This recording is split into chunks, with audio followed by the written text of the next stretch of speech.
O que faz um bom azeite? Sabe como escolher? Venha descobrir e explorar este produto tão importante da nossa gastronomia na Escola do Gosto. Dia 25 de novembro no Porto, venha provar e aprender com Ana Carrilho, Edgardo Pacheco e o chefe André Cabrita. Os lugares são limitados. Inscreva-se já em público.pt. Este é o Poder Público, a semana em debate pela secção de Política do Público. Leonete Botelho, São José Almeida, Sónia Sapaz. Viva! Eu sou Helena Pereira e estamos a gravar na sexta-feira, dia 2 de dezembro, na mesma altura em que decorre a tomada de posse dos novos secretários de Estado. Sim, esta semana houve uma mini remodelação governamental que afetou mais os Ministérios da Economia e das Finanças e houve finalmente a substituição do secretário de Estado adjunto do Primeiro-Ministro, Miguel Alves. Vamos por partes. Leonete, esta mini remodelação acontece agora porque António Costa esteve à espera do final da votação do orçamento ou, pergunto de outra maneira, porquê é que acontece agora? Sim, eu acho que esse, pelo menos, é um dos motivos, o motivo temporal provavelmente é esse, acontece depois do Orçamento de Estado, as pastas em que há mexidas são precisamente a economia e as finanças, portanto faz todo o sentido que tivesse terminado primeiro o processo orçamental. Agora, as questões que levaram a esta mini-remodelação, nós chamamos mini-remodelação, mas já não é assim tão mini, não é? Já estamos a falar de vários secretários de Estado nas duas pastas e mais o importante secretário de Estado adjunto do Primeiro-Ministro com a pasta da comunicação e coordenação do Governo. Portanto, é uma mini, por serem secretários de Estado, eventualmente.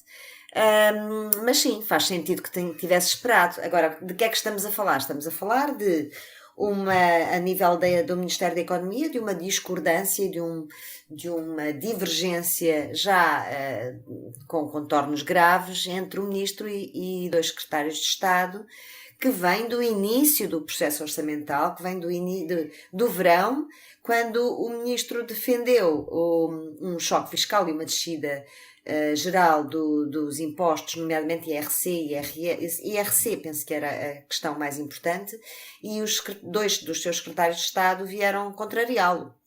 E um dizendo que a descida de impostos não era panaceia para tudo, e o outro dizendo ou ela, penso que foi a Rita Marques, que o Conselho de Ministros falava a uma só voz e que seria a primeira e a última palavra são sempre do Primeiro-Ministro. Portanto, aqui claramente o Primeiro-Ministro, portanto, não houve choque fiscal, vamos por partes, não houve choque fiscal, portanto, não houve nenhuma descida de impostos significativa a este nível e, portanto, em termos de resultados práticos, quem saiu a perder, digamos assim, foi o Ministro Costa Silva, o Ministro da Economia.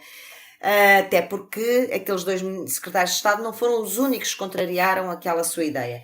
Mas, em termos de políticos e de confiança política, António Costa preferiu fazer vontade a Costa Silva e manter o ministro e sacrificar os dois secretários de Estado do que o contrário. Portanto, há aqui dois sinais diferentes, o que em política não é incomum. Portanto, relativamente ao secretário de Estado, que é aquilo que é uma pedra de toque aqui, a escolha de António Mendonça Mendes para secretário de Estado adjunto do Primeiro-Ministro, e sim, penso que é aqui o mais importante desta remodelação, mas disso vocês falarão a seguir, não é, Helena? Exatamente, porque eu gostava de perguntar a São José se saiu Miguel Alves, tivemos algum tempo com o lugar de secretário de Estado adjunto vago, e a pessoa escolhida por António Costa para ocupar esse lugar é António Mendonça Mendes, que foi durante muito tempo secretário de Estado dos Assuntos Fiscais, e Mendonça Mendes, portanto, vai ser o homem que vai ocupar um lugar determinante no governo, que tem a ver também com a coordenação política. É a pessoa certa, tem o perfil certo, porque é que foi este escolhido pelo Primeiro-Ministro? Bom, se é a pessoa certa, só daqui a uns anos é que nós conseguiremos ter a certeza se foi ou não a pessoa certa. Enquanto aposta, à primeira vista até pode parecer, e ouvi comentários nesse sentido, de que E que o governo parece que já está exausto, que não cativa ninguém, porque tem que ir buscar um secretário de Estado aos Assuntos Fiscais para pôr como adjunto, etc, etc, etc. Não creio que seja nada disso. Creio que de facto tem a ver. O cargo de secretário-geral adjunto do primeiro-ministro pressupõe, primeiro, uma grande cumplicidade política, pressupõe uma grande confiança pessoal e, portanto, é um cargo muito sensível e, portanto, percebo que António Costa tenha optado por ir buscar Mendonça-Mendes, razão pela qual, se calhar, se adiou, como falou a Leonete, quase um mês e meio a substituição, porque a meio de um processo de debate orçamental era complicado tirar um dos secretários de Estado que tinham que dar a cara pela política de assuntos fiscais, que é uma política sensível neste debate do orçamento, mas eu percebo a escolha de António Mendonça porque eles trabalharam juntos no Ministério da Justiça entre 1999 e 2001. No segundo governo do Guterres, António Costa foi Ministro da Justiça, depois de ter sido dos Assuntos Parlamentares, e António Mendonça Mendes foi para o seu gabinete. Mendonça Mendes é dos mais antigos apoiantes de Costa, quando ainda não havia costismo, por assim dizer. Mendonça Mendes já era costista, sempre foi costista. E fez parte, como secretário de Estado, já no Ministério das Finanças, do primeiro governo de António Costa. Por outro lado, António Mendonça Mendes tem um perfil político bastante aguçado, bastante experiente. Tem uma vida partidária longa, quer dizer, ele é relativamente novo, mas tem desde jovem que é militante do PS, e inclusivamente vai no terceiro mandato como presidente da Federação de Setúbal, que é uma federação importante no PS. Até o responsável, por exemplo, pelaquela conquista grande de câmaras municipais pelo PS ao PCP, por exemplo, Almada, não é? Com a eleição de Inês de Medeiros. E, portanto, ele tem experiência política, é bastante discreto, como se tem percebido, não é? Ninguém, embora ele tenha tido muita visibilidade, sobretudo como secretário de Estado dos Assuntos Fiscais nos últimos tempos, é um homem bastante discreto, portanto tem perfil para o cargo. Agora esperemos que ele consiga, de facto, fazer a coordenação de que o governo precisa e que passemos para uma fase seguinte com uma governação mais presente e com uma liderança mais visível do governo por parte de António Costa. António Costa Silva foi obrigado realmente a suportar durante 2 meses a coexistência com 2 secretários de Estado em quem já não confiava, só agora teve luz verde para os mudar. Como a Leonete dizia há pouco, não foi propriamente um reforço, apesar disso. Sónia, concordas com essa leitura? E o que é que tens a dizer sobre Fernando Medina? Porque Fernando Medina perde o seu secretário de Estado, um dos mais importantes, Mendonça Mendes, mas aproveitou aqui a dança de cadeiras para pedir mais uma Secretaria de Estado e voltar a ter 4 Secretarias de Estado no seu Ministério. Aliás, o figurino que já houve no passado. Como é que vês isto? Eu li com atenção a peça da Marta Moutinho Oliveira esta semana, no rescaldo da remodelação, que de facto não foi assim tão mini, porque já atinge vários membros do governo, e a conclusão a conclusão é dupla, no fundo, é que sim, ele sai reforçado no seu próprio ministério. Costa Silva, ao ter 2 pessoas da sua confiança e ao fazer a limpeza, como lhe chamou também noutro texto de Vítor Ferreira, a limpeza da herança de Cisa Vieira, acaba por sair reforçado junto da sua equipa e reforçado no seu ministério. Já no Conselho de Ministros a leitura pode ser outra, porque o próprio Medina e também Mendonça Mendes que agora se senta no Conselho de Ministros, fizeram declarações em sentido diferente ao de Costa Silva em relação a esse tal choque fiscal. Foi Fernando Medina que disse que em matéria de IRC, como em toda a matéria que tinha ido à concertação social naquele acordo, o Governo tem uma voz, e ele diz: é uma voz que é definida coletivamente e é a voz do Primeiro-Ministro. Portanto, ele está mais confortável no seu Ministério, mas não está tão confortável no Conselho de Ministros, porque onde tem pessoas de peso a divergirem da sua opinião. Agora, o Costa Silva nessa altura também disse logo que já teve batalhas bastante difíceis na vida, bastante duras, e que está habituado a ter razão antes do tempo. É o que vamos ver, não é? Ele, na verdade, quando falou, ele sabia do que é que estava a falar. Pois, estavam precisamente a negociar a baixa transversal de IRC total, só que depois, entretanto, aquilo não conseguiram. Porque Sim. também o timing escolhido por ele para vir revelar também não foi, se calhar, o ideal. Pois. Mas ele tinha razão. Agora, o que isto mostra é que estamos muito longe daquele tempo em que os ministros, mesmo contrariados com as cativações, mesmo chateados, diziam que somos todos centeno, não é? Nunca houve esse ambiente em relação a Costa Silva.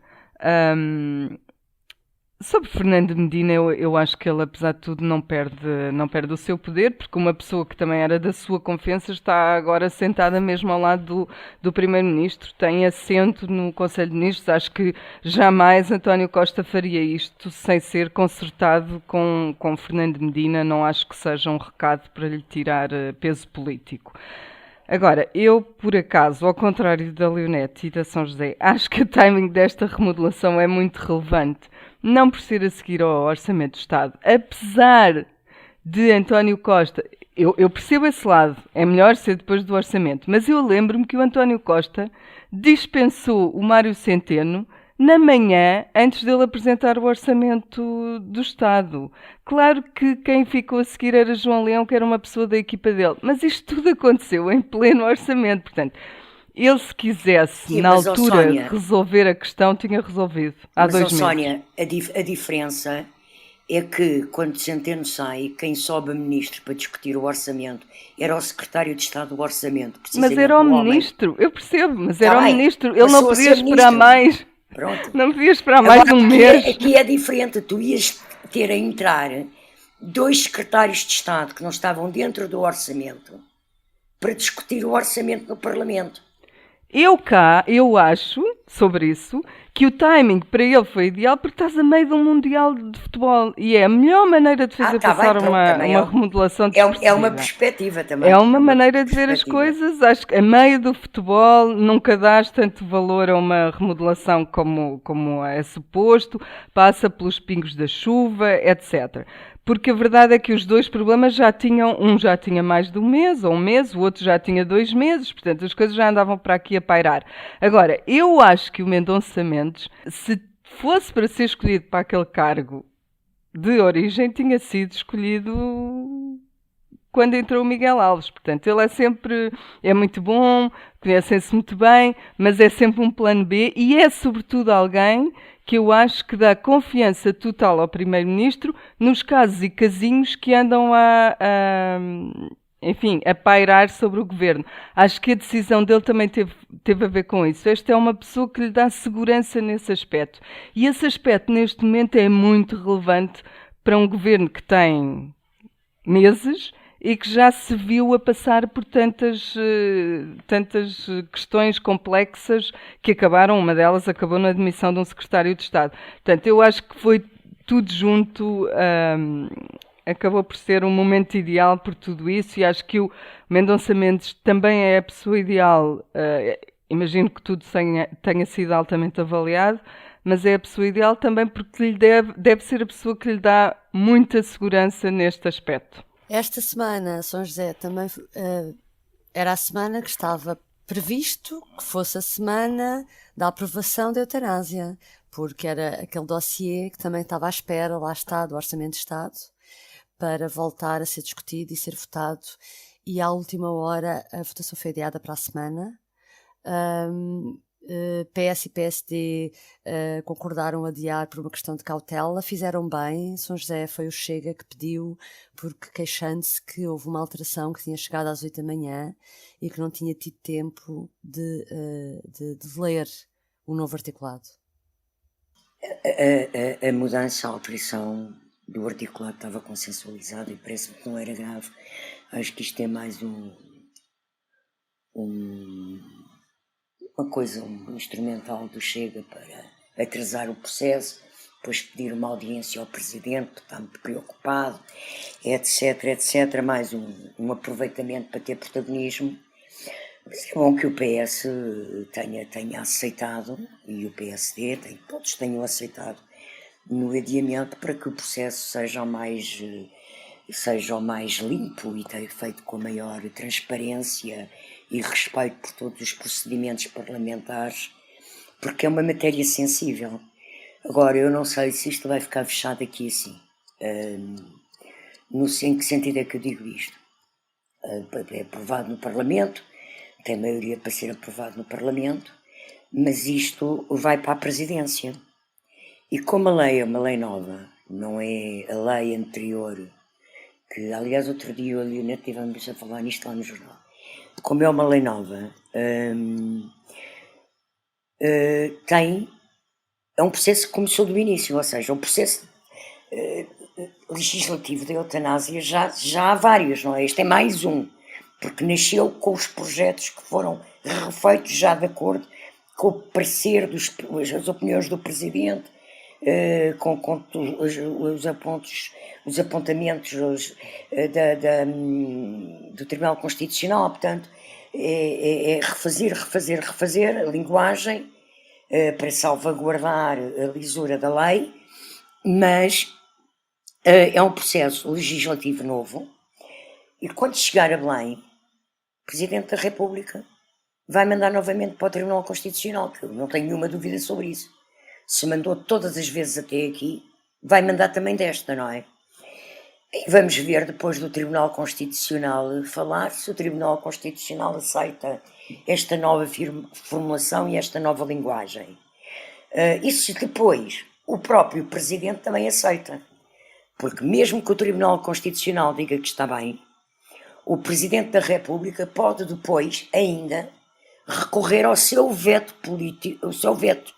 político por discordar do conteúdo do diploma. Portanto, eu penso que ainda temos aqui, assim, isto é um processo que ainda vai demorar meses. Sónia, realmente, Marcelo Rebelo de Sousa está a ser muito pressionado.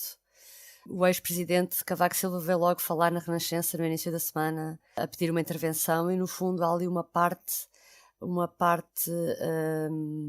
não sei se do PSD ou da sociedade, a cercar e a pressionar Marcelo para exercer um veto político.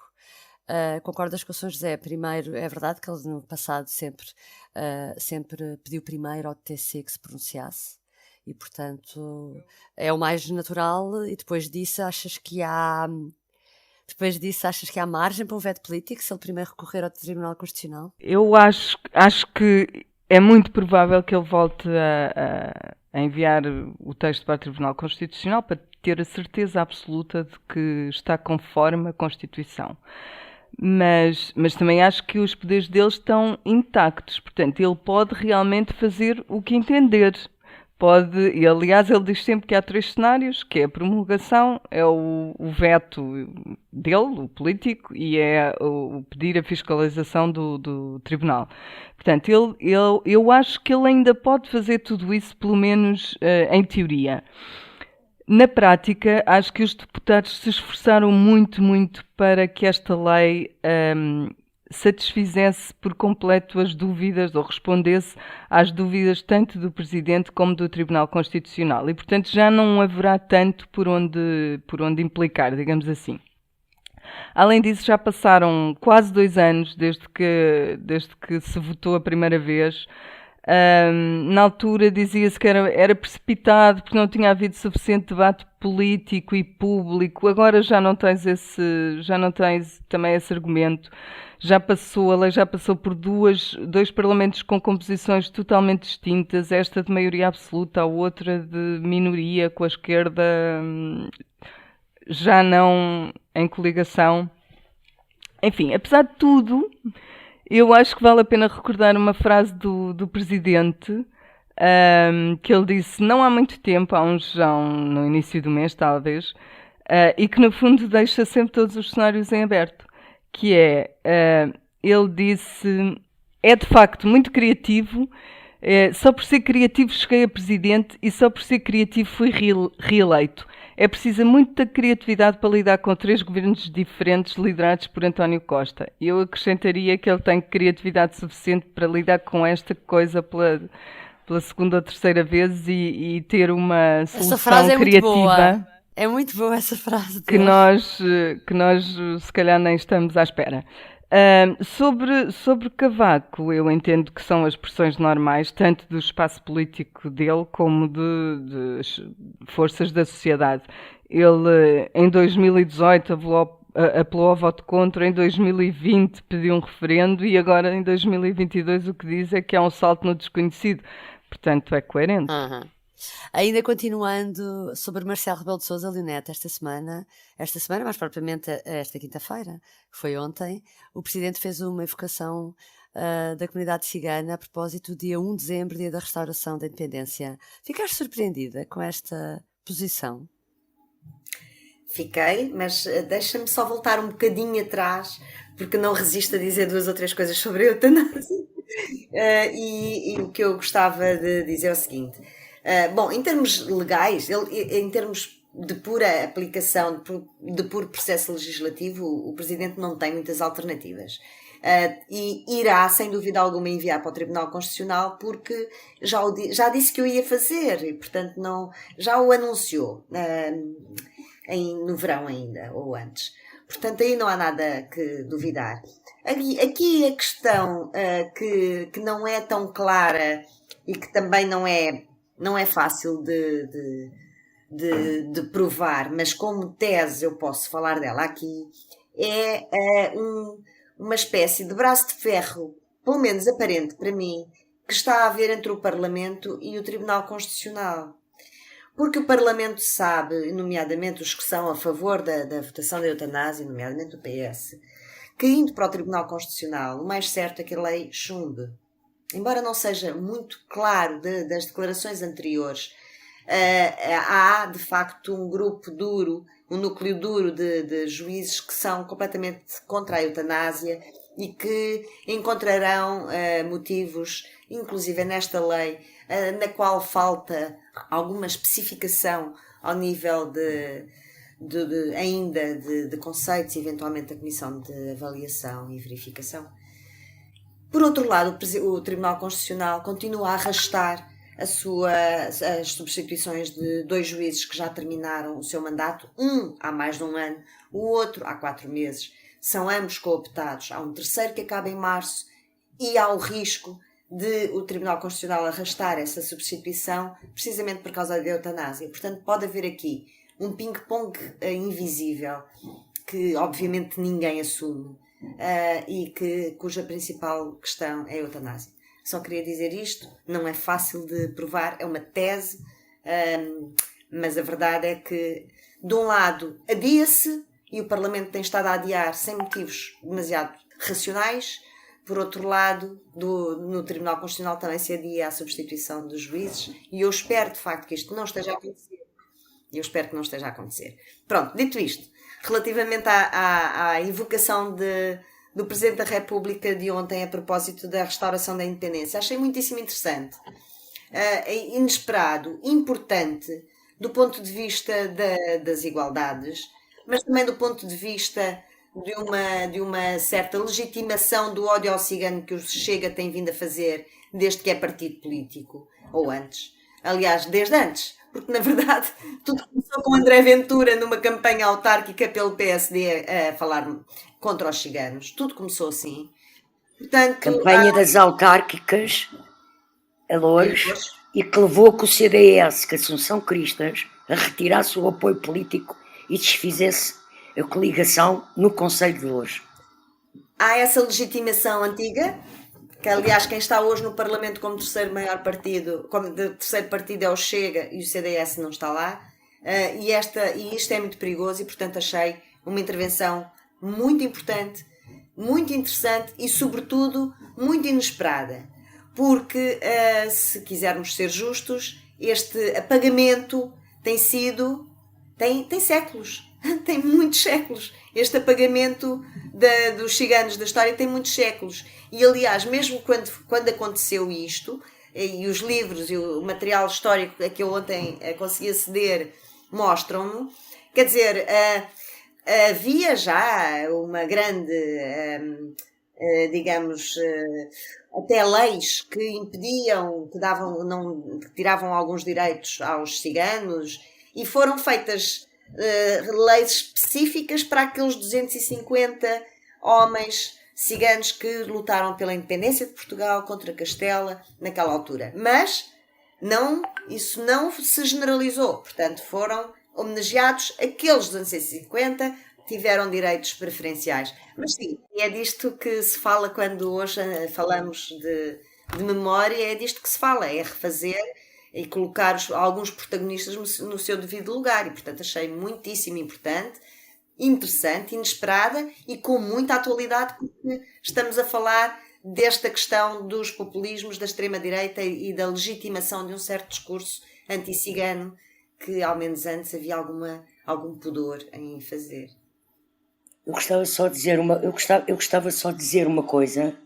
Eu subscrevo inteiramente o que a Leonete disse, mas queria acrescentar que, de facto, como ela diz, havia um racismo anti-cigano envergonhado e que está a perder a vergonha agora com o discurso do Chega público e na política e no Parlamento. Mas eu acho que é mais importante ainda que isto tudo, este gesto do Presidente da República, porque é a primeira vez que eu vejo um representante de um órgão de soberania em Portugal, e sobretudo o mais importante órgão de soberania, vir publicamente pedir desculpa e agradecer, porque aquele agradecimento é uma forma de pedir desculpa pela discriminação de séculos e séculos e séculos a uma comunidade étnica com uma origem étnica específica, uma comunidade de portugueses que são os portugueses de etnia cigana. Eu vi Mário Soares a pedir desculpa pelas perseguições aos judeus. É bom para o país, é saudável para a democracia, é uma reposição histórica importante que Marcelo Rebelo de Sousa tenha feito isto em relação aos ciganos. E talvez ajude a combater um certo discurso hipócrita de que os poderes políticos não são anti-ciganos. Até vão sendo feitas, hoje em dia não há normas de discriminação de ciganos, toda a legislação é desde há anos de integração da comunidade cigana, de integração plena, mas na sociedade a discriminação é imensa, não é só o André Ventura. O discurso anti-cigano é uma coisa terrível em Portugal e, portanto, é muito importante este alerta do Presidente da República, pode ser que seja um contributo até para as pessoas começarem a educar-se. E até quero dar os parabéns à Leonete ter explicado no público ontem, que está no online, na homepage do público, no site do público, um texto a explicar quem é que é aquele senhor que combateu na Guerra da Restauração e que depois de morto recebeu o grau de fidalgo e com o direito aos filhos não terem trabalho mecânico, trabalho braçal, portanto serem fidalgos e fazerem carreira militar. Vou acrescentar, posso acrescentar só aqui uma coisa, que isso também acontece depois de Marcelo estar a ser muito criticado por ter uma posição, por assim dizer, polémica sobre a defesa dos direitos humanos. Ainda por Sim, mas eu acho que uma coisa, Eliana, uma coisa não tem a ver com a outra. Uma declaração do dia, Eliana, uma declaração para o site do Presidente, uma declaração para o site do Presidente, como qualquer discurso do Presidente, E qualquer declaração de fundo do Presidente com esta importância não é preparada em 15 dias. Isto está a ser preparado há meses. E não é por acaso. Uhum. Desculpa, Bom, vamos lá, terminar não tem então. nada a ver com a história do Qatar. Vamos terminar com os públicos notórios. Leonete, o que é que traz esta semana? Estavam a falar de Qatar. Pois então, o primeiro-ministro não foi ao Qatar. Não foi ao Qatar, ficou doente, aproveitou para fazer uma remodelação, mas não foi ao Qatar. E quem é que foi ao Qatar? Ou quem é que está hoje no Qatar em representação do primeiro-ministro? A ministra Ana Catarina Mendonça Mendes, ministra adjunta, ministra dos Assuntos Parlamentares, com a pasta da Igualdade, das Migrações. E, sinceramente, eu tenho muita pena de que ela tenha aceitado ou acedido a ir ao Qatar neste contexto. E já agora sobre o Qatar, só mais uma pergunta.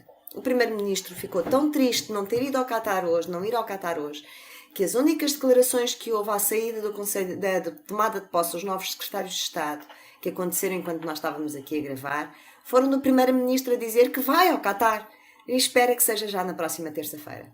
Portanto, calma, não tenham pena do primeiro-ministro não ter ido ao Qatar. E nós a pensarmos que era uma desculpa, Portanto, ele estar doente, esta questão continua para não ir ao Qatar, afinal não é. Só o Presidente da República. São José, e o Mas teu? é preciso que Portugal passe às próximas fases, não é? Mas já passou, aos oitavos O já próximo está já garantido. passou. Não, o próximo jogo está próximo eu garantido. sei. Mas, Por isso é sim. que ele vai já terça-feira, Ele que diz é que é para também ter terça. direito a um joguinho, não é? Exatamente, Ter direito ele a um diz que é joguinho. terça. Eles, São no José, fundo, qual é o o que teu gostam- público notório? Eles, no fundo, o que gostam é mesmo de ver futebol, parece-me.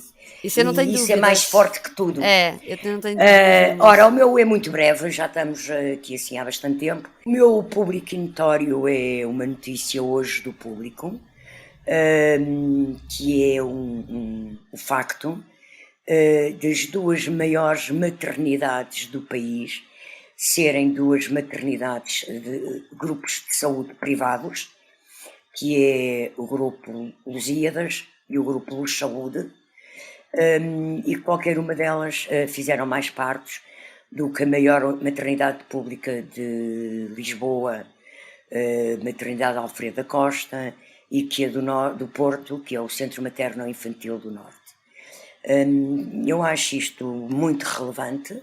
Depois admiramos todos por causa de não haver médico nas maternidades do Serviço Nacional de Saúde, pois parece que é um problema que se tem vindo a adensar.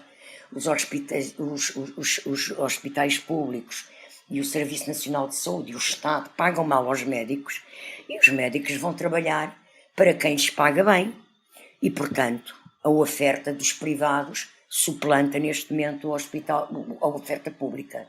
Eu penso que deve ser, uma vez que se está a ser equacionado o Serviço Nacional de Saúde e, sobretudo, equacionado os serviços de obstetrícia e ginecologia do Serviço Nacional de Saúde, era importante que fossem revistas a sério as carreiras médicas dos médicos e dos enfermeiros nestes serviços, para que o Serviço Nacional de Saúde pudesse garantir uma oferta suficiente às mulheres, em geral, que precisam dos serviços de obstetrícia, mas, acima de tudo, às grávidas em processo de parto.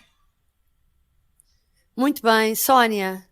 O teu será mais breve, com certeza. Muito breve, e não. O meu é sobre o facto da Roménia estar quase a ultrapassar Portugal no PIB per capita, que foi uma coisa que deu muito brado na Assembleia da República, e eu só quero dizer que o que conta num país não é só o PIB, também conta o valor do salário mínimo, conta a corrupção, conta o preço dos bens. Há muitas coisas que têm de se comparar antes de se dizer que a Roménia é melhor ou está melhor ou vive-se melhor na Roménia do que em Portugal, porque o PIB cresceu ou vai crescer acima do nosso.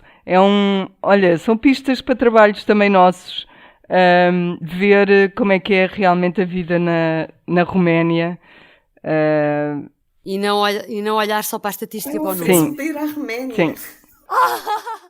Bom, ficamos por aqui esta semana. Obrigada por nos ter acompanhado. Até breve. Até breve. Até para a semana. O público fica no ouvido. O que faz um bom azeite? Sabe como escolher? Venha descobrir e explorar este produto tão importante da nossa gastronomia na Escola do Gosto. Dia 25 de novembro no Porto, venha provar e aprender com Ana Carrilho, Edgardo Pacheco e o chefe André Cabrita. Os lugares são limitados. Inscreva-se já em público.pt.